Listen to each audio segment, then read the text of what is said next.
അതോടൊപ്പം വ്യാപാര രംഗത്തൊന്നും ഒരു വലിയ മുന്നേറ്റമൊന്നും കാര്യമായി കൈവരിക്കാനായിട്ട് കഴിയാതെ വരികയും ജനങ്ങൾ വലിയ ദുരിതത്തിലാവുകയും ചെയ്തൊരു സ്ഥിതിയുണ്ട്. വലിയ എല്ലാവിധമായ ഭക്ഷ്യയോഗ്യമായ വിഭവങ്ങളും അവിടെ ലഭ്യമാണ്. പക്ഷേ അതൊക്കെ ഇപ്പോഴും ആ നാടൻ രീതിയിൽ കപ്പ പറിച്ച് കടയിൽ കൊണ്ടു കൊടുക്കുന്നു. പിൽഗ്രിം ടൂറിസത്തിൻ്റെയും അതുപോലെ തന്നെ പ്രകൃതി രമണീയതയുടെ അടിസ്ഥാനത്തിലുള്ള മറ്റു ടൂറിസത്തിൻ്റെ ഒക്കെ വലിയ സാധ്യതകൾ അവിടെ ഉപയോഗപ്പെടുത്തിയിട്ടില്ല. അപ്പോൾ അവിടെയൊക്കെ നല്ല മിടുമിടുക്കരായ യങ് ജനറേഷനുണ്ട്.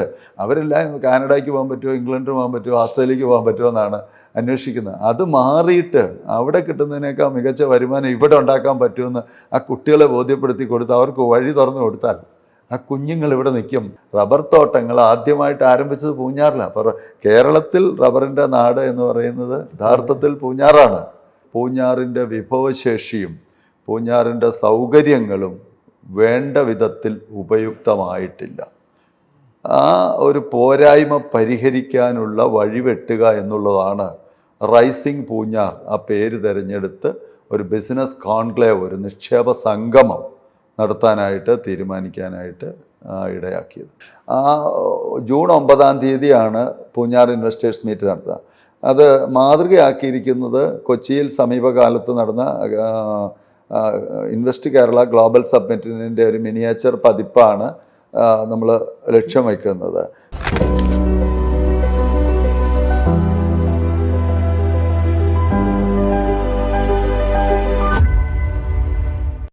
നമസ്കാരം, രംഗു കെ ഹരിദാസ്. സ്പാർക്കുള്ള മറ്റൊരു എപ്പിസോഡിലേക്ക് സ്വാഗതം. എപ്പോഴും സ്പാർക്കിൻ്റെ വേദിയിൽ എത്താറുള്ളത് സംരംഭകരാണ്. ഈ തവണ ഒരു സംരംഭകനല്ല സ്പാർക്കിൻ്റെ ഹോട്ട് സീറ്റിലിരിക്കുന്നത്. പൂഞ്ഞാറിൻ്റെ MLA-യും പൊതുപ്രവർത്തകനുമായ സെബാസ്റ്റ്യൻ കുളത്തിങ്കലാണ്. അദ്ദേഹത്തിൻ്റെ പൊതുജീവിതത്തിൻ്റെ കഥ പറയാനല്ല ഇന്നിവിടെ ഇരിക്കുന്നത്, മറിച്ച് പൂഞ്ഞാറിനെ വികസനത്തിലേക്ക് നയിക്കാനുള്ള അദ്ദേഹത്തിൻ്റെ കാഴ്ചപ്പാടുകളെക്കുറിച്ച് സംസാരിക്കാനാണ്. വരുന്ന ജൂൺ 9 നടക്കുന്ന റൈസിംഗ് പൂഞ്ഞാർ എന്ന തൻ്റെ പ്രോഗ്രാമിനെ കുറിച്ചും അതിലൂടെ 2030 പൂഞ്ഞാർ എങ്ങനെയാകണമെന്നുള്ള വിഷനെക്കുറിച്ചും സംസാരിക്കാനാണ്. നമസ്കാരം സാർ, സ്പാർക്കിൻ്റെ വേദിയിലേക്ക് സ്വാഗതം. പൂഞ്ഞാറിലെ MLA ആണ്. ഏകദേശം 2.5 ലക്ഷത്തോളം ആൾക്കാർ തിങ്ങി പാർക്കുന്ന ഒരിടമാണ് പൂഞ്ഞാർ. കോട്ടയത്തിൻ്റെ തന്നെ അഭിമാനമായിട്ടുള്ളൊരിടം. എങ്ങനെയാണ് താങ്കൾ പൂഞ്ഞാറിലെ ഒരു MLA ആയിട്ട് എത്തുന്നത്? എന്താണ് താങ്കൾ എങ്ങനെയാണ് നടന്നു വന്ന വഴികളെക്കുറിച്ചൊന്ന് വിശദമാക്കാൻ? വിദ്യാർത്ഥി രാഷ്ട്രീയത്തിലൂടെ കടന്നു വന്ന് നാളിതുവരെയും പൊതുപ്രവർത്തനത്തിൽ മുഴുകി പൊതുപ്രവർത്തന രംഗത്തൂടെ മുന്നോട്ട് വന്നാണ് MLA എന്നുള്ള നിലയിൽ എത്തിച്ചേർന്നത്. മുമ്പ് സഹകരണ മേഖല, ത്രിതല പഞ്ചായത്ത് സംവിധാനങ്ങൾ, മറ്റ് സാമൂഹ്യ രാഷ്ട്രീയ സാംസ്കാരിക രംഗങ്ങളിലെല്ലാമുള്ള ഇടപെടലുകളിലൂടെ ജനങ്ങളുടെ എല്ലാ പൾസും മനസ്സിലാക്കി, ജനങ്ങളുടെ ആവശ്യങ്ങൾ മനസ്സിലാക്കി തികച്ചും ജനകീയമായ ഇടപെടലുകളിലൂടെയാണ് MLA എന്നുള്ള ചുമതലയിലേക്ക് എത്തിച്ചേർന്നതിലേക്ക് തിരഞ്ഞെടുക്കപ്പെട്ടത്. ഒരുപാട് കാലമായിട്ട്, ഇപ്പോൾ 2019 മുതൽ താങ്കൾ MLA ആണ്. ഒരുപാട് വികസന പ്രവർത്തനങ്ങൾ പൂഞ്ഞാർ നിയോജക മണ്ഡലത്തിൽ ചെയ്തിട്ടുണ്ട്. പക്ഷേ ഈ ഒരു അവസാന കാലയളവിലാണ്, അല്ലെങ്കിൽ ഇനി കുറച്ച് നാളുകൾ ഇലക്ഷൻ അവശേഷിക്കുന്നുള്ളൂ, അതിന് മുമ്പാണ് റൈസിംഗ് പൂഞ്ഞാർ എന്ന പേരിലൊരു പ്രൊജക്റ്റുമായിട്ട് വരുന്നത്. അത് മധ്യ കേരളത്തിൽ തന്നെ ആദ്യത്തെ ഒരു പ്രൊജക്റ്റാണെന്ന് പറയാം. അത്തരം ഒരു പ്രൊജക്റ്റുകൾ ഇതിന് മുമ്പ് വന്നിട്ടില്ല. എന്താണ് പെട്ടെന്ന് ഇത്തരം ഒരു ബിസിനസ് കോൺക്ലേവിലേക്കും ഒരു സംരംഭക സദസ്സിലേക്കും പൂഞ്ഞാർ നിയോജക മണ്ഡലത്തെ മാറ്റാൻ താങ്കൾ ഒരു തീരുമാനമെടുക്കാനുള്ള സാഹചര്യം എന്തായിരുന്നു? പ്രധാനമായും ഇത്തരം ഒരു ആശയം മുൻനിർത്തി ഒരു പ്രവർത്തനവുമായി മുന്നോട്ട് വരാനായിട്ട് ഇടയായത് പൂഞ്ഞാറിൻ്റെ ഒരു വികസന അപര്യാപ്തതയും ജനങ്ങളുടെ ഒരു സാമ്പത്തിക പരാധീനതയും എല്ലാ രംഗത്തുമുള്ള ഒരു മുരടിപ്പും മറികടക്കുക, അതിനെ മുറിച്ചു കടന്ന് മുന്നോട്ട് വരിക എന്ന ലക്ഷ്യത്തോടെയാണ്. പൂഞ്ഞാറിനെ സംബന്ധിച്ചിടത്തോളം പൂഞ്ഞാർ വളരെയേറെ മഹത്വവും പാരമ്പര്യവും പൈതൃകവുമുള്ളൊരു നാടാണ്. ഏതാണ്ട് AD 800 പൂഞ്ഞാർ രാജവംശം നിലവിൽ വരികയും കേരളത്തിൻ്റെ അതിർത്തി കടന്ന് തമിഴ്നാട് വരെയും കമ്പവും തേനിയുമൊക്കെ ഉൾപ്പെടെ തമിഴ്നാട് പ്രദേശങ്ങൾ വരെ ഒരു കാലഘട്ടത്തിൽ പൂഞ്ഞാർ രാജവംശത്തിൻ്റെ അധീനതയിലായിരുന്നു. അപ്പോൾ സുഗന്ധവ്യഞ്ജനങ്ങളുടെയും അതുപോലെ തന്നെ റബ്ബറടക്കമുള്ള നാണ്യവിളകളുടെയും പ്രകൃതി വിഭവങ്ങളുടെയും എല്ലാം ഒരു വലിയ കേന്ദ്രമായി ജനങ്ങൾ വളരെ സമ്പൽ സമൃദ്ധിയിലും വളരെ നല്ല നിലയിലും മുന്നോട്ട് പോയിരുന്നൊരു പ്രദേശം പിന്നീട് ഈ ആധുനിക കാലഘട്ടത്തിൽ വല്ലാതെ പുറകോട്ട് പോവുകയുണ്ടായി. കാർഷിക മേഖലയിൽ കഴിഞ്ഞ 1.5 പതിറ്റാണ്ടായി കുറേ കാലങ്ങളായി നിലനിൽക്കുന്ന വലിയ മുരടിപ്പ് ആ മേഖലയെ വല്ലാതെ ഗ്രസിച്ചു. അതോടൊപ്പം വ്യാപാര രംഗത്തൊന്നും ഒരു വലിയ മുന്നേറ്റമൊന്നും കാര്യമായി കൈവരിക്കാനായിട്ട് കഴിയാതെ വരികയും ജനങ്ങൾ വലിയ ദുരിതത്തിലാവുകയും ചെയ്തൊരു സ്ഥിതിയുണ്ട്. അപ്പോൾ അതിനെ അതിജീവിച്ച് ആ നാടിനെ മുന്നോട്ട് നയിക്കുക, അവിടുത്തെ ജനങ്ങളെ സ്വയം പര്യാപ്തരാക്കുക, പ്രതീക്ഷയോടെ മുന്നോട്ട് പോകാൻ കരുത്തുള്ളവരാക്കി അവിടുത്തെ പുതിയ തലമുറയെ മാറ്റുക, അത് ഒരു ജനപ്രതിനിധിയുടെ ഉത്തരവാദിത്വത്തിൻ്റെ ഭാഗമാണ്. അപ്പോൾ ആ ഉത്തരവാദിത്വം നിർവഹിക്കുക എന്നുള്ള എൻ്റെ ഒരു കാഴ്ചപ്പാടാണ് ഇത്തരമൊരു പ്രവർത്തനത്തിലേക്ക് മുന്നോട്ട് വരാൻ പ്രേരകമായത്. അതിലുപരി ഞാൻ ഈ കഴിഞ്ഞ 4 വർഷമായി ജനപ്രതിനിധിയായി പ്രവർത്തിക്കുന്നു. അതിനു മുമ്പ് ഞാൻ ജില്ലാ പഞ്ചായത്ത് അംഗമൊക്കെ ആയി ആ മേഖലയിൽ പ്രവർത്തിച്ചതാണ്. കഴിഞ്ഞ ടൈം കോട്ടയം ജില്ലാ പഞ്ചായത്തിൻ്റെ പ്രസിഡൻ്റായിരുന്നു. അപ്പോൾ ആ ഘട്ടത്തിലൊക്കെ ഞാൻ മനസ്സിലാക്കിയ ഒരു കാര്യമുണ്ട്. പൂഞ്ഞാറിന് വലിയ സാധ്യതകളുണ്ട് മുന്നേറ്റത്തിന്. ആ സാധ്യതകളും പൂഞ്ഞാറിൻ്റെ വിഭവശേഷിയും പൂഞ്ഞാറിൻ്റെ സൗകര്യങ്ങളും വേണ്ട വിധത്തിൽ ഉപയുക്തമായിട്ടില്ല. ആ ഒരു പോരായ്മ പരിഹരിക്കാനുള്ള വഴിവെട്ടുക എന്നുള്ളതാണ് റൈസിംഗ് പൂഞ്ഞാർ ആ പേര് തിരഞ്ഞെടുത്ത് ഒരു ബിസിനസ് കോൺക്ലേവ്, ഒരു നിക്ഷേപ സംഗമം നടത്താനായിട്ട് തീരുമാനിക്കാനായിട്ട് ഇടയാക്കിയത്. ഈ നിക്ഷേപക സംഗമം നടക്കുക എന്ന് പറയുന്നത് പൂഞ്ഞാറ് വളരെ ചരിത്രപരമായ പ്രാധാന്യമുണ്ടെന്ന് പറയുന്നു. പക്ഷേ ഇന്നത്തെ വ്യവസായ ലോകത്തെ വെച്ച് നോക്കുമ്പോൾ പൂഞ്ഞാറിൽ നിന്ന് ഒരുപിടി സംരംഭകരൊന്നും ഉയർന്നു വന്നിട്ടില്ല. എന്നാലും കുറച്ച് പേർ വന്നിട്ടുണ്ട്. തീർച്ചയായിട്ടും. എന്തൊക്കെ മേഖലകളിലാണ് നിലവിൽ ഒരു പൂഞ്ഞാറിൻ്റെ സാഹചര്യം എന്താണ്? അവിടെ നിന്ന് ഒട്ടനവധി സംരംഭങ്ങൾ വന്നിട്ടുണ്ട്. എന്താണ് അവിടുത്തെ ഒരു സാഹചര്യം നിലവിൽ? അല്ല, അതായത് ഒരു വ്യവസായത്തിനുള്ള അടിസ്ഥാന സൗകര്യം എന്ന് പറയുമ്പോൾ നമുക്ക് ഓരോ പ്രദേശത്തും എന്താണോ സാധ്യതകളുള്ളത്, എന്താണോ അവിടുത്തെ സാഹചര്യം, അത് ഉപയോഗപ്പെടുത്തുന്നതിൽ കാണിക്കുന്ന മികവും അതിനുള്ള ആ ഒരു കാഴ്ചപ്പാട് പ്രകടിപ്പിക്കുന്നിടത്താണ് നമുക്ക് നേട്ടം കൊയ്യാനായിട്ട് കഴിയും. നമുക്ക് എല്ലായിടത്തും നമ്മൾ ഉദ്ദേശിക്കുന്ന രീതിയിലുള്ള അടിസ്ഥാന സൗകര്യങ്ങളോ മറ്റു കാര്യങ്ങളോ ഉണ്ടാവണമെന്നില്ല. അപ്പം നമ്മൾ ഏതവസ്ഥയിലാണോ ആ അവസ്ഥ എങ്ങനെ നമ്മുടെ വികസനത്തിനും വളർച്ചയ്ക്കും ഉപകരിക്കുക എന്നുള്ളത്. ഇപ്പോൾ പൂഞ്ഞാറിനെ സംബന്ധിച്ചുള്ള ഏറ്റവും പ്രധാനപ്പെട്ടൊരു കാര്യം പ്രകൃതി രമണീയതയാണ്. ഇപ്പോൾ ഇന്ത്യയിലെ തന്നെ അല്ലെങ്കിൽ ഒരുപക്ഷെ ലോകത്തെ തന്നെ ഏറ്റവും പ്രധാനപ്പെട്ട ഒരു ടൂറിസ്റ്റ് കേന്ദ്രം എന്ന് വിശേഷിപ്പിക്കാവുന്നതാണ് വാഗമൺ. കേരളത്തിൻ്റെ സ്വിറ്റ്സർലൻഡ് എന്ന് വിശേഷിപ്പിക്കുന്ന അതിൻ്റെ ഒരു നല്ലൊരു ഭാഗം പൂഞ്ഞാർ കോൺസ്റ്റിറ്റ്യുവൻസിയിലാണ് വാഗമണ്ണിൻ്റെ. അതോടൊപ്പം തൊട്ടടുത്ത പ്രദേശങ്ങൾ ഇലവീഴ, പൂഞ്ചിറ, അതുപോലെ തന്നെ ഇല്ലിക്കക്കല്ല്, മാറുമല അരുവി, അരുവിക്കച്ചാൽ വെള്ളച്ചാട്ടം, കോട്ടയം ജില്ലയിലെ ഏറ്റവും ഉയരത്തിൽ നിന്നുള്ള വെള്ളച്ചാട്ടമാണ്. മുതുകോരമല ഇതുവരെയും അതിൻ്റെ ടൂറിസം സാധ്യതകൾ ഉപയോഗപ്പെടുത്തിയിട്ടില്ല. ഒരുപക്ഷെ നല്ല ആസൂത്രണവും നല്ല രീതിയിലുള്ള പ്ലാനിങ്ങിൻ്റെ അടിസ്ഥാനത്തിലുള്ള വികസനവും കാഴ്ചവെച്ചിരുന്നുവെങ്കിൽ മുതുകോരമല എന്ന് പറയുന്ന ഒരു വലിയ ഹിൽ സ്റ്റേഷൻ മൂന്നാർ പോലെയോ അതിനപ്പുറമോ വളരാനുള്ള സാധ്യതകളുള്ളതാണ്. പക്ഷേ ഇപ്പോൾ ഈ സമയത്ത് പോലും അവിടെ ഒരു വാഹനത്തിൽ എത്തിച്ചേരാനുള്ളൊരു മാർഗമില്ല എന്നുള്ളതാണ്. ഓഫ് റോഡേ പോയി അതിൽ നിന്നും ഒരു 3 കിലോമീറ്റർ നടന്ന് മാത്രം എത്തിച്ചേർന്നാൽ കേരളത്തിൻ്റെ ഏതാണ്ട് ഒരു 7-8 ജില്ലകൾ വരെ നഗ്നനേത്രങ്ങൾ കൊണ്ട് കാണാവുന്നത്ര ഔന്നത്യവും മുകളിലൊരു തടാകവും 3 കിലോമീറ്ററോളം നീളം ഹിൽ ടോപ്പും എല്ലാം ഉള്ള അപ്പോൾ ഞാൻ ഒരു കാര്യം മാത്രം എടുത്ത് പറയാം. അങ്ങനെ എത്രയോ പ്രകൃതി സൗന്ദര്യം, അതുപോലെ തന്നെ പിൽഗ്രിം ടൂറിസം, ശബരിമല തീർത്ഥാടനം, ഇന്ത്യയിലെ തന്നെ ഏറ്റവും അധികം തീർത്ഥാടകർ എത്തിച്ചേരുന്ന അതിൻ്റെ ഗേറ്റ് വേ എന്ന് പറയുന്ന എരുമേലി, അത് പൂഞ്ഞാറിലാണ്. അതുപോലെ തന്നെ അതൊരു മതസാഹോദര്യത്തിൻ്റെ കേന്ദ്രമാണ്. കടന്നു വരുന്ന ഓരോ അയ്യപ്പ ഭക്തരും വാവരുടെ പള്ളിയിൽ, മോസ്കാണ്, മുസ്ലിം മോസ്കാണ്, ആ മോസ്കിൽ കടന്നു ചെന്ന് നേർച്ച കാഴ്ചകൾ അർപ്പിച്ച് വാവരെ വണങ്ങിയാണ് ശബരിമലയ്ക്ക് പോകുന്നത്. അപ്പം മതസൗഹാർദ്ദത്തിൻ്റെ കേന്ദ്രം. അങ്ങനെ ശബരിമലയുടെ ഒരു ഗേറ്റ് വേ, അതുപോലെ തന്നെ ഭരണജ്ഞാനം, അരുവിത്തറ, ഇതൊക്കെ, അതുപോലെ തന്നെ വാഗമണ്ണിൻ്റെ ഭാഗമായിട്ട് 3 അടുത്തടുത്ത കുന്നുകൾ, 3 മതവിഭാഗങ്ങളുടെ തീർത്ഥാടന കേന്ദ്രമാണ്. വാഗമൺ കുരിശുമല വളരെ പ്രസിദ്ധമായൊരു തീർത്ഥാടന കേന്ദ്രം, മുരുകൻമല അതിൻ്റെ തൊട്ടടുത്താണ്. പിന്നെ കോലാഹലമേട്, അവിടെ മുസ്ലിം വിഭാഗങ്ങളിൽപ്പെട്ട ആളുകൾ തീർത്ഥാടകരായി എത്തുന്നതാണ്. അപ്പോൾ അങ്ങനെ എല്ലാ പ്രകാരത്തിലും പിൽഗ്രിം ടൂറിസത്തിൻ്റെയും അതുപോലെ തന്നെ പ്രകൃതി രമണീയതയുടെ അടിസ്ഥാനത്തിലുള്ള മറ്റു ടൂറിസത്തിൻ്റെയൊക്കെ വലിയ സാധ്യതകൾ അവിടെ ഉപയോഗപ്പെടുത്തിയിട്ടില്ല. അപ്പോൾ അവിടെ ബൃഹത്തായ ഒരു ടൂറിസം പ്രോജക്റ്റ് കൊണ്ടുവരാനുള്ള നടപടി കുറേ കാര്യങ്ങൾ ഇതിനോടകം ചെയ്തു കഴിഞ്ഞു.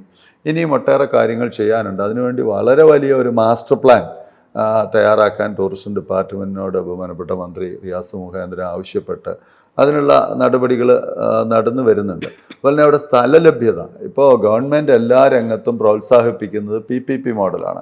ഗവൺമെൻറ് നേരിട്ടുള്ള മുതൽ മുടക്കിന് പകരം സ്വകാര്യ സംരംഭകരെ ക്ഷണിച്ചു കൊണ്ടുവന്ന് അവരുടെ മുതൽ മുടക്കിന് വേണ്ടുന്ന എല്ലാ ഭൂമി ഉൾപ്പെടെയുള്ള അടിസ്ഥാന സൗകര്യങ്ങൾ ഗവൺമെൻറ് പ്രൊവൈഡ് ചെയ്യുകയും അതിനുശേഷം അതിൽ നിന്ന് ഡിറൈവ് ചെയ്യുന്ന ഏണിങ്സിൻ്റെ ഒരു വിഹിതം ഗവൺമെൻറ്റിന് കിട്ടുകയും ചെയ്യുന്ന രീതിയിൽ PPP മോഡലാണ് ടൂറിസം രംഗത്തടക്കം. അതിനുള്ള വലിയ സാധ്യതയാണ് ഇവിടെ ഉള്ളത്. കാരണം വാഗമണിൽ വളരെയേറെ സ്ഥലങ്ങൾ റവന്യൂ തരിശു ഭൂമികളുണ്ട്. അതൊരു ലാൻഡ് ബാങ്കായിട്ട് കൺവേർട്ട് ചെയ്തുകൊണ്ട് ആ ഭൂമിയൊക്കെ ടൂറിസം വികസനത്തിന് നമുക്ക് ഉപയുക്തമാക്കാൻ കഴിയും. അപ്പോൾ ടൂറിസം രംഗം അവിടെ വലിയ സാധ്യതകളാണ്, വളരെ വിപുലമായ സാധ്യതകളാണ്. കോടിക്കണക്കിന് രൂപയുടെ ഇൻവെസ്റ്റ്മെൻറ്റിനും അതുവഴിയുള്ള വികസനത്തിനും അതുവഴിയുള്ള വരുമാന വർധനവിനും അതിൽ വഴിയുള്ള തൊഴിൽ ലഭ്യതയ്ക്കും നാടിൻ്റെ അഭിവൃദ്ധിക്കും കാരണമാകുന്നതാണ്. മറ്റൊരു മേഖലയാണ് അഗ്രി ഫുഡ് പ്രോസസ്സിങ്. പൂഞ്ഞാറിനെ സംബന്ധിച്ചിടത്തോളം വിസ്തൃതമായ ഭൂപ്രദേശമുണ്ട്. കോട്ടയം ജില്ലയിലെ ഭൂവിസ്തൃതി കൊണ്ടും ജനസംഖ്യ കൊണ്ടും ഏറ്റവും വലിയ കോൺസ്റ്റിറ്റ്യുവൻസി പൂഞ്ഞാറാണ്. അപ്പോൾ അവിടെ കൃഷി എന്ന് പറയുമ്പോൾ മലയോര മേഖല അടക്കമുള്ള പ്രദേശങ്ങളാണ് ഭൂരിപക്ഷവും. അവിടെ എല്ലാത്തരം കൃഷിയുണ്ട്. കേരളത്തിൽ വിളയുന്നതിൽ നെല്ലൊഴികെ മുഴുവൻ ഭക്ഷ്യവിഭവങ്ങളും സമൃദ്ധമായും സുലഭമായും വിളയുന്ന ഒരു ഭൂപ്രദേശമാണ് പൂഞ്ഞാർ. അവിടെയൊക്കെ ഉൽപ്പാദിപ്പിക്കുന്ന ലക്ഷക്കണക്കിന് ചക്കയാണ് ഓരോ വർഷവും ഉണ്ടാകുന്നത്. പക്ഷെ അതിലൊരു 60% പൊഴിഞ്ഞ് താഴെ വീണ് വേസ്റ്റായിട്ട് പോവുകയാണ്. അതിൻ്റെ ആ ചക്ക കൊണ്ട് എത്രയോ ഉൽപ്പന്നങ്ങൾ ഉണ്ടാക്കാൻ കഴിയും. അതിൻ്റെ ചക്കക്കുരു കൊണ്ട് എത്ര ഉൽപ്പന്നം ഉണ്ടാക്കാൻ കഴിയും. അതിൻ്റെ മടലും ചകിണിയും കൂഞ്ഞിയും അടക്കമുള്ള ഉപയോഗശൂന്യമായ കാര്യങ്ങൾ ജൈവവളമായിട്ട് ഉപയോഗിക്കാൻ കഴിയും. ഞാൻ ചക്കയുടെ കാര്യം മാത്രം പറഞ്ഞു. അതുപോലെ തന്നെ കപ്പ, അതുപോലെ തന്നെ കേരളത്തിൽ എന്തൊക്കെ വാഴക്കുലകളുണ്ടോ, ഏതൊക്കെ ഇനം വാഴകളുണ്ടോ അത് മുഴുവൻ അവിടെയുണ്ട്. പിന്നെ അതുപോലെ തന്നെ ജാതിക്ക, ഗ്രാമ്പൂ, മഞ്ഞൾ, ഇഞ്ചി തുടങ്ങിയ കാര്യങ്ങൾ, കുരുമുളക്, വലിയ എല്ലാവിധമായ ഭക്ഷ്യയോഗ്യമായ വിഭവങ്ങളും അവിടെ ലഭ്യമാണ്. പക്ഷേ അതൊക്കെ ഇപ്പോഴും ആ നാടൻ രീതിയിൽ കപ്പ പറിച്ച് കടയിൽ കൊണ്ടു കൊടുക്കുന്നു എന്നതിനപ്പുറം, അല്ലെ ഉപയോഗിക്കുന്നു എന്നതിനപ്പുറം അതിൻ്റെ വാല്യൂ അഡിഷനും ആ വാല്യൂ അഡിഷൻ്റെ അടിസ്ഥാനത്തിൽ മേക്ക് ചെയ്യുന്ന പ്രോഡക്ട്സിൻ്റെ അന്താരാഷ്ട്ര വിപണിയുടെ സാധ്യതകളും നാളിതുവരെ തുറന്നെടുത്തിട്ടില്ല, ഉപയോഗിച്ചിട്ടില്ല. ആ വാതായനങ്ങൾ തുറക്കാനാണ്. അപ്പോൾ അഗ്രി ഫുഡ് പ്രോസസ്സിങ്ങിന് ഭക്ഷണം കഴിക്കാതെ മനുഷ്യന് ജീവിക്കാൻ കഴിയില്ല.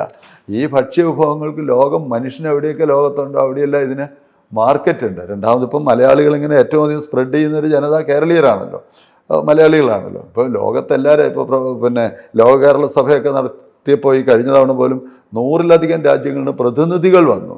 അപ്പോൾ സംഘടിതമായ കേരളീയ സമൂഹങ്ങൾ ആ രാജ്യങ്ങളിലുള്ളതുകൊണ്ടാണല്ലോ അവിടുന്ന് ഡെലിഗേറ്റ്സിനെ അയക്കുന്നത്. അപ്പോൾ ഇത്രമാത്രം സ്പ്രെഡ് ചെയ്ത് കിടക്കുന്ന ഒരു ജനതയുള്ളൊരു നാട്ടിൽ, ആ നാട്ടിലെ ഏറ്റവും രുചികരമായ വിഭവങ്ങൾ ഉണ്ടാക്കാൻ കഴിയുന്ന അസംസ്കൃത പ്രോഡക്ട്സ് മുഴുവനുള്ളൊരു നാട്ടിൽ അത് നമുക്ക് ഉപയോഗിക്കാൻ കഴിയുന്നില്ല. അത് പകുതിയിലധികം നഷ്ടപ്പെട്ടു പോകുന്നു. തീർച്ചയായിട്ടും. അപ്പോൾ അതിൻ്റെ സാധ്യതകൾ തുറന്നെടുക്കുക. പിന്നെ ഞാൻ ആദ്യം പറഞ്ഞ ടൂറിസം, ശരിക്കും പറഞ്ഞാൽ റൈസിംഗ് പൂഞ്ഞാർ എന്നതുകൊണ്ട് പ്രധാനമായിട്ടും ഉദ്ദേശിക്കുന്നത് 1 ടൂറിസത്തിന്റെ സാധ്യത, 2 കൃഷിയുടെ സാധ്യത, 3 IT-യുടെ സാധ്യതകൾ. IT രംഗത്ത് അവിടെ പൂഞ്ഞാർ IHRD എഞ്ചിനീയറിംഗ് കോളേജ് നല്ല മികവുള്ളൊരു എഞ്ചിനീയറിംഗ് കോളേജാണ്. ഇപ്പോൾ അവിടെ ഒരു ക്യാമ്പസ് ഇൻഡസ്ട്രിയൽ പാർക്ക് അനുവദിച്ചിട്ടുണ്ട്. പിന്നെ 25 ഏക്കർ സ്ഥലം ആ കോളേജിൻ്റെ ക്യാമ്പസിലുണ്ട്. അവിടെ ഒരു മിനി IT പാർക്ക് ആരംഭിക്കാൻ നമ്മൾ മുന്നോട്ട്. പിന്നെ തൊട്ടടുത്ത് മറ്റും കോളേജുകളും ഉണ്ട്, സ്വകാര്യ കോളേജുകളുണ്ട്. അമൽജ്യോതി എഞ്ചിനീയറിംഗ് കോളേജ് ഉണ്ട്, ചൂണ്ടച്ചേരി സെൻറ്റ് ജോസഫ്, ഇതൊക്കെ നിയോജകമണ്ഡലത്തിൻ്റെ ചുറ്റുവട്ടത്തിലാണ്. അപ്പോൾ അതുപോലെ തന്നെ നമ്മുടെ മറ്റ് പ്രൊഫഷണൽ കോളേജുകൾ, 6 കോളേജുകൾ, പ്രൊഫഷണൽ കോളേജുകൾ ഉൾപ്പെടെ എയ്ഡഡ് കോളേജുകൾ കോൺസ്റ്റിറ്റ്യുവൻസിയിലുണ്ട്. അതൊക്കെ ഇപ്പോൾ പുതിയ പ്രൊഫഷണൽ ന്യൂ ജനറേഷൻ കോഴ്സുകൾ ആരംഭിച്ചോ, ക്യാമ്പസുകളൊക്കെ ഒരു ഡീംഡ് യൂണിവേഴ്സിറ്റി നിലവാരത്തിലേക്കും അതുപോലെ തന്നെ ഓട്ടോണമസ് കോളേജുകളായിട്ടും ഒക്കെ മാറുന്ന സ്ഥിതിയിലേക്ക് വന്നുകൊണ്ടിരിക്കുക. അപ്പോൾ അവിടെയൊക്കെ നല്ല മിടുമിടുക്കരായ യങ് ജനറേഷൻ ഉണ്ട്.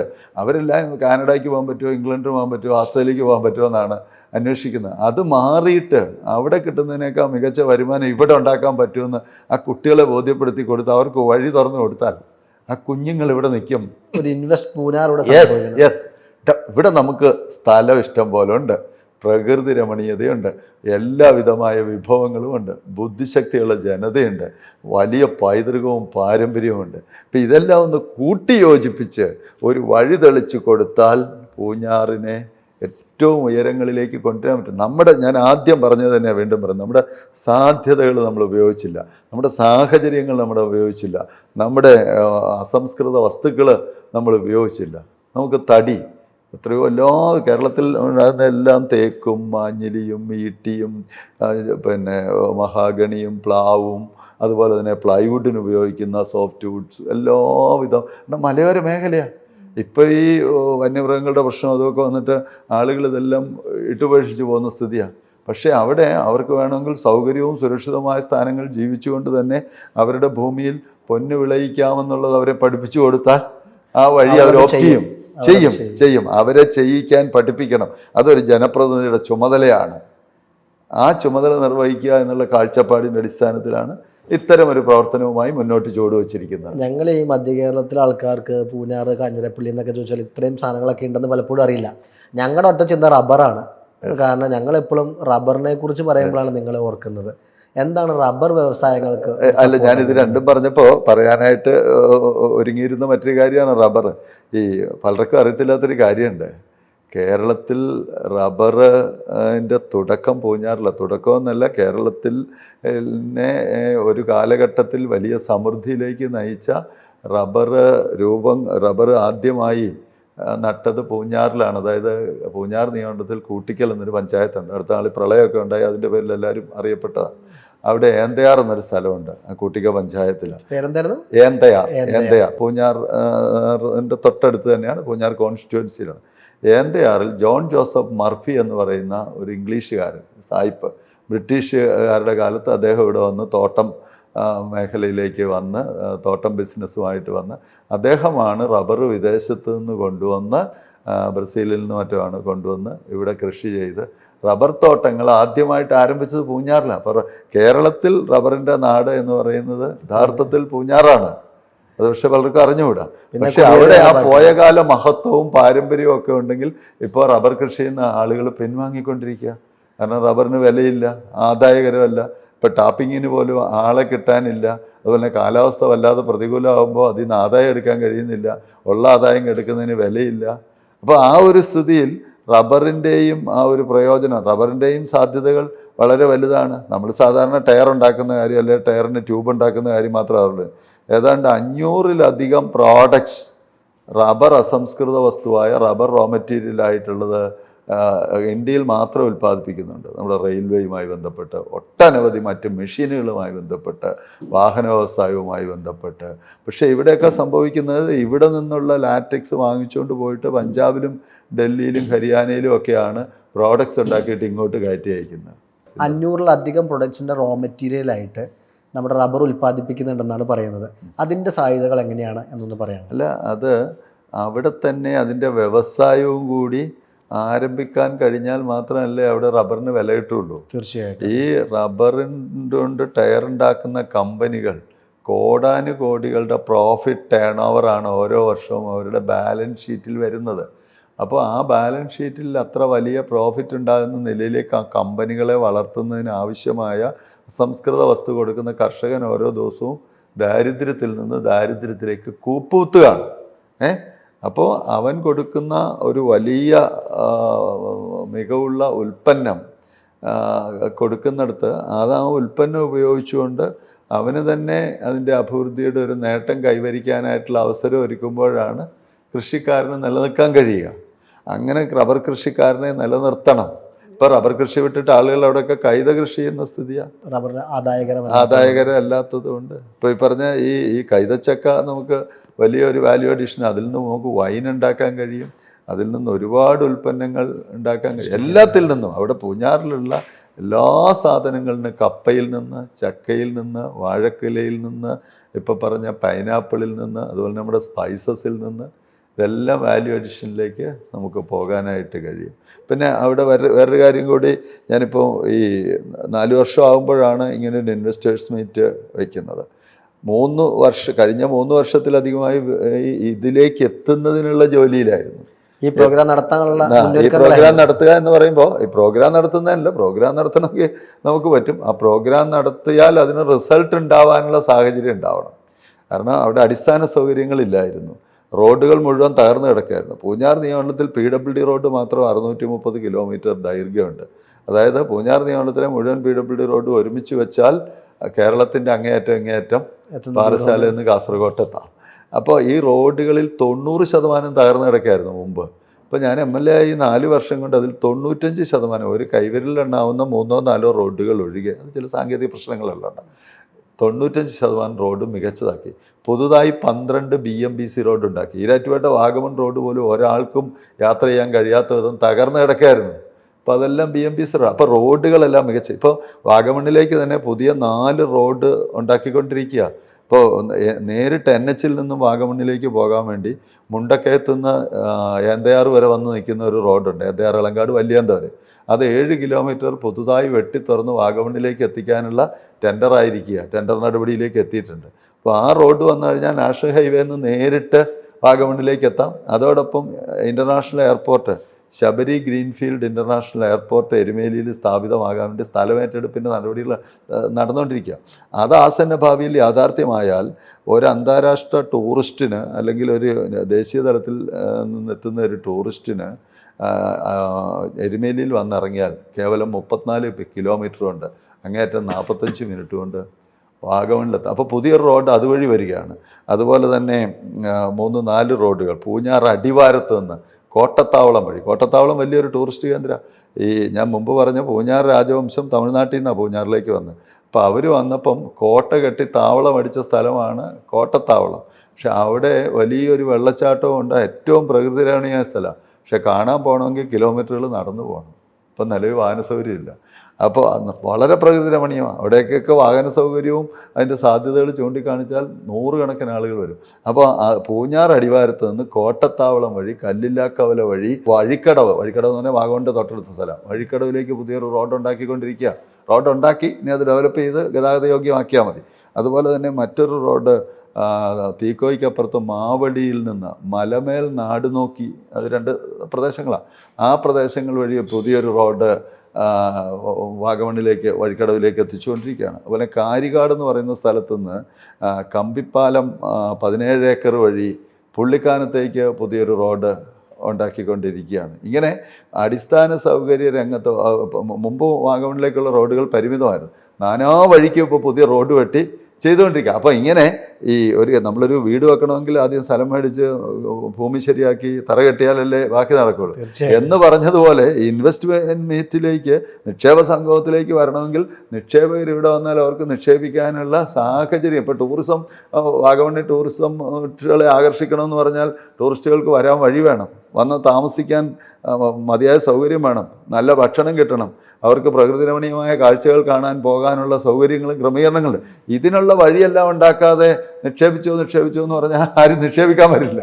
അവർക്ക് ലാഭം കിട്ടണമെങ്കിൽ അപ്പോൾ അതുകൊണ്ട് ഞാൻ പറഞ്ഞതിൻ്റെ സാരം ഇത്രേ ഉള്ളൂ. കഴിഞ്ഞ 3-3.5 വർഷമായിട്ട് ഇതിനു വേണ്ടിയിട്ടുള്ള അടിസ്ഥാന സൗകര്യങ്ങൾ ഉണ്ടാക്കുകയായിരുന്നു.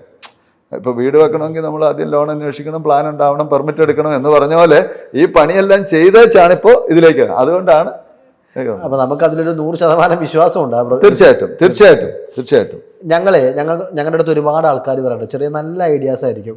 നമ്മൾ ശരിക്കും ചൈനയിലോ അല്ലെങ്കിൽ മറ്റു രാജ്യങ്ങളിലൊക്കെ ഇംപ്ലിമെൻറ്റ് ചെയ്യുന്ന പല നല്ല ഐഡിയകളുള്ള ഒരുപാട് ചെറുപ്പക്കാർ നാട്ടിലുണ്ട്. അവർക്ക് പലപ്പോഴും ഇത് ചെയ്യാൻ പറ്റാത്തത് ഒന്നെങ്കിൽ അവർക്ക് ഒരു ഗവൺമെൻറ് അതോറിറ്റിയുടെ അതിനെ കണക്ട് ചെയ്യാൻ പറ്റാതിരിക്കും, അല്ലെങ്കിൽ അവർക്ക് ഈ ഒരു പ്രൊജക്റ്റ് അവതരിപ്പിക്കാൻ പറ്റാതിരിക്കും. ഇനി പ്രൊജക്റ്റ് അവതരിപ്പിച്ചാൽ ഇൻവെസ്റ്റ്മെൻറ്റ് കിട്ടുന്നതിന് തടസ്സങ്ങളുണ്ടാകും. ഈ ഒരു റൈസിംഗ് പൂഞ്ഞാറിൽ വന്നിട്ട് ഒരു സ്റ്റാർട്ടപ്പ് ഐഡിയ എനിക്കുണ്ടെന്ന് കരുതുക. ഞാനത് വന്ന് താങ്കളോട് സംസാരിക്കുക, അല്ലെങ്കിൽ ആ ഒരു വേദിയിൽ സംസാരിക്കാനോ അതിന്മേലൊരു ഇൻവെസ്റ്റ്മെൻറ്റ് കിട്ടാനോ അതുമായിട്ട് മുന്നോട്ട് കൊണ്ടുപോകാനോ അത്തരത്തിലുള്ള എന്തെങ്കിലും സാഹചര്യം നിലവിലുണ്ടോ? തീർച്ചയായിട്ടും. അതായത് നമ്മളൊരു ഫുൾ ഡേ സെഷനാണ് ഉദ്ദേശിക്കുന്നത്. ആ ഫുൾ ഡേ സെഷനിൽ മുഴുവൻ സമയം ഡെലിഗേറ്റ്സുകളായിട്ട് മുൻകൂട്ടി തന്നെ ആളുകൾക്ക് രജിസ്റ്റർ ചെയ്യാം. ആ രജിസ്റ്റർ ചെയ്യാൻ 2 മാനദണ്ഡമേ പറഞ്ഞിട്ടുള്ളൂ. ഒന്നുകിൽ നിലവിലുള്ള സംരംഭകനായിരിക്കണം, വളർച്ചയും പുരോഗതിയും ആഗ്രഹിക്കുകയും പ്രതീക്ഷിക്കുകയും അതിന് സാധ്യതയുള്ള നിലവിലുള്ള സംരംഭകർക്ക് ഡെലിഗേറ്റ്സ് ആവാം. 2, പുതുതായി സംരംഭങ്ങൾ ആരംഭിക്കാൻ ആഗ്രഹിക്കുന്ന അതിനുള്ള സാഹചര്യങ്ങളുള്ള ആളുകൾ. ഈ 2 കാറ്റഗറിയിൽപ്പെട്ടവരെയും സ്ഥിരം ഡെലിഗേറ്റ്സ് ആയിട്ട് നമ്മൾ അങ്ങനെ ഏകദേശം ഓരോ പഞ്ചായത്തിലോട്ടും നമ്മൾ കൊടുത്തിട്ടുണ്ട്. ഓരോ പഞ്ചായത്തിൻ്റെയും സാധ്യതകൾ മുന്നിൽ കണ്ട് ഇപ്പോൾ ഈരാറ്റുപേട്ട നഗരസഭ ആയതുകൊണ്ട് അവിടെ നിന്ന് നിലവിലുള്ള സംരംഭകരിൽ നിന്ന് 75 പേർക്ക് എൻട്രി ഉണ്ട്, പുതുതായുള്ളവർക്ക് 25 പേർക്കുണ്ട്. മറ്റ് ഓരോ പഞ്ചായത്തിൻ്റെ ആ പഞ്ചായത്തിൻ്റെ സാമ്പത്തിക സാഹചര്യവും മറ്റ് സാഹചര്യങ്ങൾ പരിഗണിച്ച് കോട്ട കൊടുത്തിട്ടുണ്ട്. അത് പ്രകാരം ഏകദേശം ഒരു 500 ഡെലിഗേറ്റ്സുകളാണ് അതിൽ സ്ഥിരം പങ്കെടുക്കുന്നത്. രാവിലെ സ്ഥിരം എന്ന് പറഞ്ഞാൽ രാവിലെ. പിന്നെ അവരുടെ ആ ഒരു ഗ്രൂപ്പ് വ്യവസായ വകുപ്പ് പ്രത്യേകമായി അവർക്ക് വേണ്ടുന്ന എല്ലാ മോണിറ്ററിങ്ങും വേണ്ടുന്ന സപ്പോർട്ടും എല്ലാം തുടർന്നും നൽകും. ഈ കോൺക്ലേവിലൂടെ കടന്നു വന്ന രജിസ്റ്റർ ചെയ്യപ്പെട്ട് കടന്നു വന്നവർക്ക് ഒരു മുന്നോട്ടുള്ള വഴി വ്യവസായ വകുപ്പ് ലോക്കൽ സെൽഫ് ഗവൺമെൻറ്റുകളും എല്ലാം അവരെ ഒരു സ്പെഷ്യൽ കെയർ കൊടുത്ത് സംരംഭകരാക്കി. അപ്പോൾ ഒരു ഈ കോൺക്ലേവിലൂടെ തന്നെ നിലവിലുള്ളവരും പുതിയതുമായ ഒരു 500 സംരംഭകരെ പ്രത്യേകമായി കാറ്റഗറൈസ് ചെയ്ത് പ്രോത്സാഹിപ്പിക്കാനായിട്ട് ഉദ്ദേശിക്കുന്നുണ്ട്. ഒന്ന്, അതിന് പ്രധാനമായും പൂഞ്ഞാറിനുള്ളിലുള്ളവരാണെങ്കിലും പുറത്തുനിന്നുള്ളവർക്കും ലാറ്ററൽ എൻട്രി അനുവദിച്ചിട്ടുണ്ട്. അപ്പോൾ അത് ഏതാണ്ട് ഒരു 500 എന്നാണ് ഏകദേശം കണക്കാക്കുന്നത്. ആ ഒരു 500 പേരുടെ ഗ്രൂപ്പിനെ ഫോക്കസ് ചെയ്തുകൊണ്ട് അവരെ സംരംഭം ഒരു വിഷൻ 2030 എന്നാണ് ഇതിന് പേരിട്ടിരിക്കുന്നത്. വരുന്ന ഒരു 5 വർഷം കൊണ്ട്. അപ്പം 5 വർഷത്തിൻ്റെ പ്രത്യേകത എന്താണെന്ന് വെച്ച് കഴിഞ്ഞാൽ ഒരു കാര്യം തുടങ്ങിയ ഒരു ബാലാരിഷ്ടത കഴിഞ്ഞൊന്ന് നേരെ നിൽക്കുന്നത്. പിന്നെ ഞാൻ പറഞ്ഞ പോലെ എയർപോർട്ട് അതിനകം യാഥാർത്ഥ്യമാകും. പിന്നെ മറ്റ് അടിസ്ഥാന സൗകര്യങ്ങൾ എല്ലാം അപ്പോഴേക്കും നമുക്ക് കുറേ കൂടെ മികവുറ്റതായിട്ട് കൊണ്ടുവരാനായിട്ട് പറ്റും. അപ്പോൾ ഇപ്പോൾ 2025 പൂഞ്ഞാറിനെ 2030 ആകുമ്പോഴേക്കും 10 മടങ്ങ് വികസിച്ച പൂഞ്ഞാറായി ഒരു ഷോർട്ട് ടൈം എയിമാണ് മുന്നോട്ട്. പൂഞ്ഞാറിൽ ഇൻവെസ്റ്റ് ചെയ്യുക, അത് 5 വർഷങ്ങൾക്ക് ശേഷം റൈസ് ചെയ്യുക, ഇതാണ് അതാണ് ഈ റൈസിംഗ് പൂഞ്ഞാർ എന്ന വാക്കുകൊണ്ട് അർത്ഥമാക്കുന്നത്. തീർച്ചയായിട്ടും ഈ ചോദ്യങ്ങൾ ചോദിക്കുമ്പോൾ എപ്പോഴും നമ്മളോട് എല്ലാ ആൾക്കാരും ചോദിക്കാറുണ്ട്, ഇതിനു മുമ്പ് നിങ്ങളുടെ നാട്ടിൽ നിന്ന് വളർന്നു വന്ന സംരംഭങ്ങളുണ്ട്, അവർക്ക് സഹായം ചെയ്തിട്ടുണ്ട്? പൂഞ്ഞാറിൽ ഈ പരിമിതമായ സാഹചര്യങ്ങളുള്ളപ്പോഴും പൂഞ്ഞാറിൽ നിന്ന് കേരളത്തിലെയും ഇന്ത്യയിലെയും തന്നെ ഏറ്റവും മികച്ച സംരംഭകരായി കുറേ ആളുകളും കുറേ സ്ഥാപനങ്ങളും വന്നിട്ടുണ്ട്. ഉദാഹരണത്തിന് ഇപ്പോൾ ലാറ്റക്സ് ഫീൽഡിൽ ഇന്ത്യയിലെ തന്നെ ഒരു നമ്പർ 1 ലാറ്റക്സ് പ്രോസസ്സിങ്ങിൻ്റെയും അതിൻ്റെ പ്രോഡക്ട്സിൻ്റെയും കാര്യത്തിൽ സെൻറ്റ് മേരീസ് റബ്ബേഴ്സ്, നമ്മുടെ സണ്ണി ജേക്കബ് ഒരു മികച്ച വ്യവസായിയും ആ രംഗത്ത് ഞാൻ മനസ്സിലാക്കുന്നത് വെച്ച് ഇന്ത്യയിലെ ഒരു നമ്പർ 1 ആണ്. പിന്നെ അജ്മി ഫുഡ് പ്രോസസ്സിങ്ങിൻ്റെ പുട്ടുപൊടി അങ്ങനെയുള്ള ഉൽപ്പന്നങ്ങളിൽ ഏറ്റവും മികച്ച ഒരു സ്ഥാപനമാണ്. അതുപോലെ തന്നെ കാർഷിക നഴ്സറിയുടെ കാര്യത്തിൽ കേരളത്തിലെ ഏറ്റവും മികച്ച നഴ്സറി എന്ന് വിശേഷിപ്പിക്കാൻ ഞാൻ മനസ്സിലാക്കുന്നത് ഹോം ഗ്രോൺ കാർഷിക നഴ്സറിയുണ്ട്. പിന്നെ ഫുഡ് രംഗത്താണെങ്കിലും KK ഫുഡ്സ് ഉണ്ട്. അതുപോലെ തന്നെ ഓക്സിജൻ ഞാൻ പറയാൻ പറ്റും, എൻ്റെ അയൽവക്കംകാരനും കൂടെ പ്രിയപ്പെട്ട ഷിജോ. അതായത് ഇന്ന് കേരളത്തിൽ ഡിജിറ്റൽ ഡിവൈസിൻ്റെ കാര്യത്തിൽ എനിക്ക് തോന്നുന്നു ഏറ്റവും മികച്ച ഒരു ബ്രാൻഡാണ് ഓക്സിജൻ. അത് ഞങ്ങളുടെ നാട്ടിൽ നിന്ന് വന്നിരിക്കുന്ന എൻ്റെ തൊട്ടയൽവാസിയും കൂടെയാണ്. ഓക്സിജൻ വലിയൊരു ബ്രാൻഡാണ്. അതുപോലെ തന്നെ നമ്മുടെ തൊട്ടടുത്തുള്ളതാണ് പാറയിൽ ഫുഡ്സ്. നമ്മുടെ ഈ പാക്കറ്റ് ഫുഡുകൾ കയറ്റുമതി ചെയ്യുന്ന രംഗത്ത് കേരളത്തിലെ തന്നെ ഏറ്റവും മികച്ച ഒരു സ്ഥാപനമാണ്. അതുപോലെ തന്നെ ഫാർമസ്യൂട്ടിക്കൽ രംഗത്ത് വലിയ അറിയപ്പെടുന്ന ഒരു സ്ഥാപനമാണ് സാൻ ഫാർമ. അത് നമ്മുടെ തൊട്ടടുത്താണ് കളത്തൂക്കടവിൽ. കളത്തൂക്കടവ് എന്ന് പറഞ്ഞാൽ പൂഞ്ഞാറിൻ്റെ ഭാഗം. അപ്പോൾ അങ്ങനെ കേരളത്തിലെയും ഇന്ത്യയിലെയും അറിയപ്പെടുന്ന പല സംരംഭകരും പൂഞ്ഞാറിൽ നിന്നുണ്ട്. ഇവരുടെയൊക്കെ വിജയ വഴികൾ പൂഞ്ഞാറിലെ പുതിയ തലമുറയ്ക്ക് പരിചയപ്പെടുത്തി കൊടുക്കുമ്പോൾ അതൊരു വലിയ ഇൻസ്പിരേഷൻ. പിന്നെ വേറെ ഉണ്ട് കേട്ടോ, റോയൽ ലാറ്റക്സ് ഒക്കെ അടക്കം, ജോസഫ് റബേഴ്സ്, അങ്ങനെ വേറെ നിരവധി ഓക്സിജനും ഒക്കെ ഞങ്ങളുടെ നല്ല ബന്ധമുള്ളവരാണ് ഈ വേദിയിൽ ഇരുന്നിട്ടുള്ളത്. അവരൊക്കെ നമ്മുടെ ആളുകളാണ്, നമ്മുടെ മണ്ഡലത്തിൽ നിന്നുള്ളവരാണ്. അപ്പോൾ നമ്മൾ ഇതിൽ ഉദ്ദേശിക്കുന്ന പ്രധാനപ്പെട്ട കാര്യങ്ങൾ ഒന്ന് PPP മോഡലിലുള്ള ഒരു ഇൻവെസ്റ്റ്മെന്റ്, ലാൻഡ് ബാങ്ക് നമുക്കുണ്ട്, അവിടെ ഇൻവെസ്റ്റ് ചെയ്യുന്നവർക്ക് വേണ്ട സഹായങ്ങൾ നമ്മൾ കൊടുക്കും. 2, സ്റ്റാർട്ടപ്പുകൾക്ക് വേണ്ട എല്ലാവിധ സഹായങ്ങളും ചെയ്യുക. 3, ടൂറിസം രംഗം, കൃഷി, സുഗന്ധവ്യഞ്ജനം, റബ്ബർ, വുഡൻ ഇൻഡസ്ട്രി, ഇത്രയും ഇൻഡസ്ട്രികളുടെ പുരോഗമനം, IT അടക്കം വരുന്ന ഒരു പുരോഗമനം. ജൂൺ 9 പൂഞ്ഞാർ ഇൻവെസ്റ്റേഴ്സ് മീറ്റ് നടത്തുക. അത് മാതൃകയാക്കിയിരിക്കുന്നത് കൊച്ചിയിൽ സമീപകാലത്ത് നടന്ന ഇൻവെസ്റ്റ് കേരള ഗ്ലോബൽ സബ്മിറ്റിൻ്റെ ഒരു മിനിയേച്ചർ പതിപ്പാണ് നമ്മൾ ലക്ഷ്യം വയ്ക്കുന്നത്.